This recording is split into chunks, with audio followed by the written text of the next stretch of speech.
I have proof she's cheating, Amanda, my sister-in-law, said as she dramatically pulled out a manila envelope.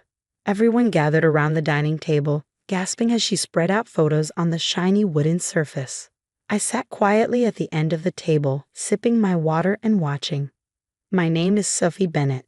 I'm 32 years old, and I was watching my husband's family try to ruin my 8-year marriage. The irony was hard to miss. The photos showed me meeting different men over the past month, having lunch, coffee, and even dinner. In each picture, I looked like I was having deep conversations, smiling, leaning in, and sometimes touching their hands. To someone who didn't know better, it looked bad. "Look at these," Amanda said with excitement. "While David has been working hard, she's been running around town with other men." She turned to my husband, who sat still next to his mistress, Jessica. "Now you don't have to feel guilty about Jessica, and you definitely don't have to give Sophie anything in the divorce." David didn't look at me. His mother, Eleanor, picked up a photo with shaky hands. "Sophie, how could you? We welcomed you into our family. A long time ago, her disappointment would have hurt me. Now, I just smiled inside." "Well?" Amanda pushed. "What do you have to say for yourself?" I calmly put my glass down and looked around the table. David still wouldn't meet my eyes. His parents looked upset, though I noticed his father, George, seemed more uncomfortable than angry. Amanda stood tall, one hand on her hip, pointing at the photos. "Nice pictures," I said. "The lighting is great. You must have paid your private investigator a lot." Amanda's smirk faded. She hadn't expected that. "That's all you have to say," she snapped. "You're not even going to deny it?" I reached into my purse, everyone tense, waiting for tears or a confession. Instead, I pulled out my tablet and set it on the table. "Why would I deny it?" I asked, my voice calm. "Those men are all divorce lawyers." Silence. "What?" Amanda stuttered. I pointed at the photos. "That's James Morrison, the best family lawyer in the city. This is Michael Chen. His firm specializes in cases involving cheating. And this dinner? That's William Parker. He's great at handling cases where people try to hide money before a divorce." Amanda's face turned pale. David suddenly found his water glass very interesting. "You see," I continued, "when I found out about David and Jessica 3 months ago, I decided to prepare." "You're lying," Amanda said, but she didn't sound sure. I turned on my tablet. That's the great thing about legal meetings. There's always proof. I pulled up emails and signed agreements. "But that's not even the most interesting part," I said, looking at David. Eleanor's voice shook. "What do you mean?" "Well," I said, "during one meeting, I learned something about recent property transfers in this family. Lots of money and houses changing hands. New companies being formed." I let my words sink in. George shifted uncomfortably. David frowned. "Dad, is that why you had me sign those papers last month? You said it was just routine family business." I watched as realization hit him. His family wasn't just helping him cheat, they were hiding money before the divorce. "David, sweetheart, we were just protecting you," Eleanor started.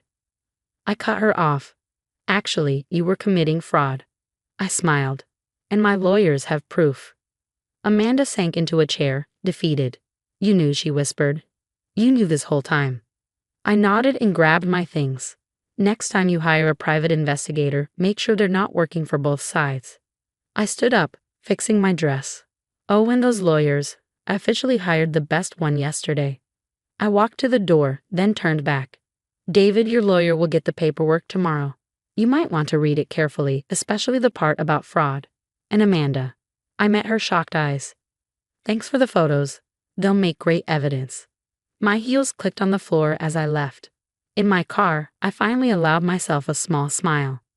They thought they had trapped me. They had no idea what was coming. The next few days were full of chaos. My phone wouldn't stop buzzing with messages from David's family. Some were threats, others were tearful pleas. Amanda, especially, kept switching between anger and panic. Her texts became more desperate. "You can't do this to us," her latest message read. "We're family." I thought about that word, family. They hadn't treated me like family when they were planning to leave me with nothing. I ignored her message and focused on my preparations. James Morrison's law office was exactly what I expected: shiny wood, leather chairs, and an air of power. I sat in the conference room, reviewing documents while waiting. Right on time, David walked in with his lawyer, followed by Eleanor and George. Amanda was last, trying to look confident but failing. Mrs. Bennet, James greeted me with a nod. Shall we begin?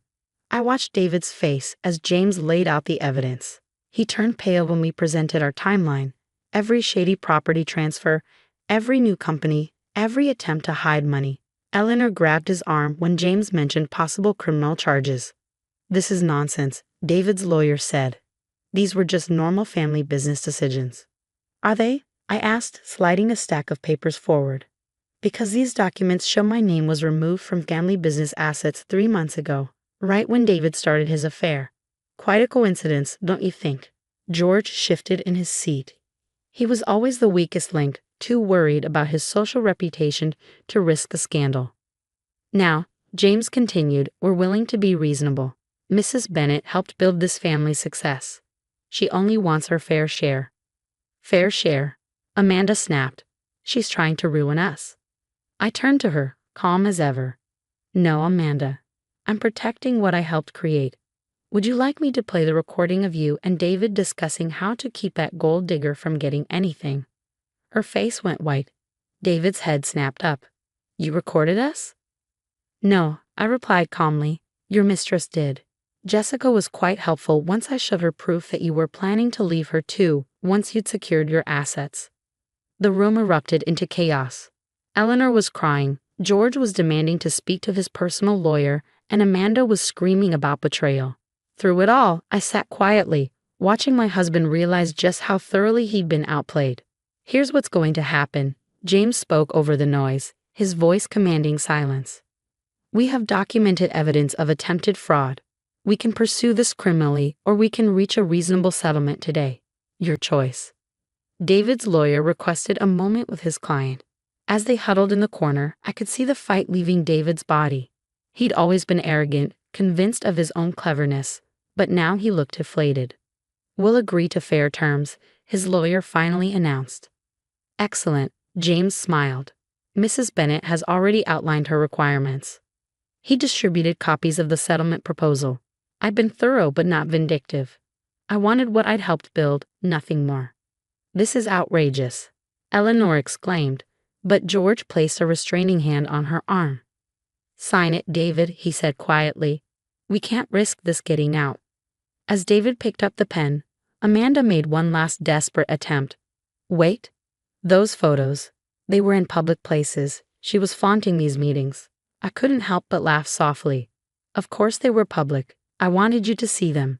Every lunch, every coffee meeting. I knew you were having me followed. I just made sure your investigator got exactly what I wanted you to see.